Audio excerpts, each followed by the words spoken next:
আসসালামু আলাইকুম রহমতুল্লাহ। সম্মানিত ভিউয়ার্স, এই যে সাগর পাড়া এটা কিন্তু ঔষধ। আমার এক দোস্তরে যে গাইরা থুইছি বালুর তলে, জাতা মানুষ কিন্তু মরা না, ঠিক আছে।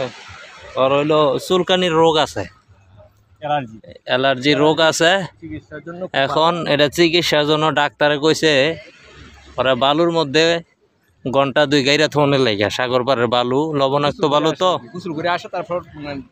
মানে এই যে সাগর, এই সাগরে কতক্ষণ ডুবাইয়া পরে কইছে যে এরকম বালু দিয়া ডাইকা রাখতে ঘন্টাখানেক। তো এই জন্য ওরা বালু দেওয়া হইলো। বালু অনেক উপকার, যাদের গায়ে চুলকানি আছে, বিগ হাউস আছে, যাদের অ্যালার্জি আছে, তারা কিন্তু এই টেকনিকটা কাজে লাগাইতে পারেন। অনেক উপকার আসবে। ডাক্তার ওরা ওষুধ দিতে দিতে ডাক্তার বিরক্ত।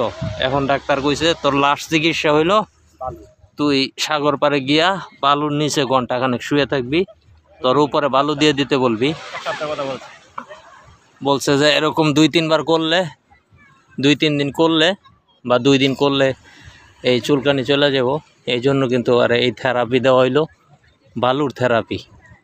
স্পেনের ডাক্তার ওরা বলে দিছে যে এটা তোর লাস্ট থেরাপি, এটা দিলে যদি তোর চুলকানি না ভালো হয় তাহলে তোর চামড়া চেঞ্জ করে লেতিব। ধন্যবাদ সবাইকে। যাদের এরকম প্রবলেম আছে অ্যালার্জির, এরা কিন্তু এই টেকনিক কাজে লাগাইতে পারেন।